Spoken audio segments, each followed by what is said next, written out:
हे खाल्ल्यानंतर तोंडाला चव पण येतो, जेवण केल्यानंतर तोंडाला चव पण येतो आणि शरीरासाठी चांगलं आहे, केसांसाठी तर फारच चांगलं आहे. म्हणून तुमच्याकडे जर असतील आवडे तर तुम्ही पण करा, तुम्ही पण कापून बारीक बारीक तुकडे करून याला मीठ लावून ठेवा. कारण हे वर्षात आता सीझन आहे याचा, परत मग मिळत नाहीत हे, परत मिळणारच नाही हे तुम्हाला. आता सीझनानुसार हे मिळतात आपल्याला. तर तुम्ही पण तुमच्याकडे जर असतील तर तुम्ही पण असो.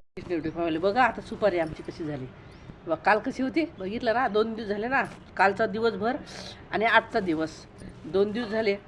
हे बघा कशी झाली मस्त सुपारीसारखी सुपारी दिसते ना, सुकली नाही पण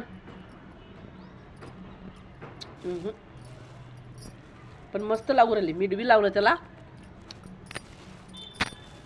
एकच नंबर. उद्याचे दिवस ठेवतोय परत आहे ना, उद्याचे दिवस ठेवते कडक होते, कारण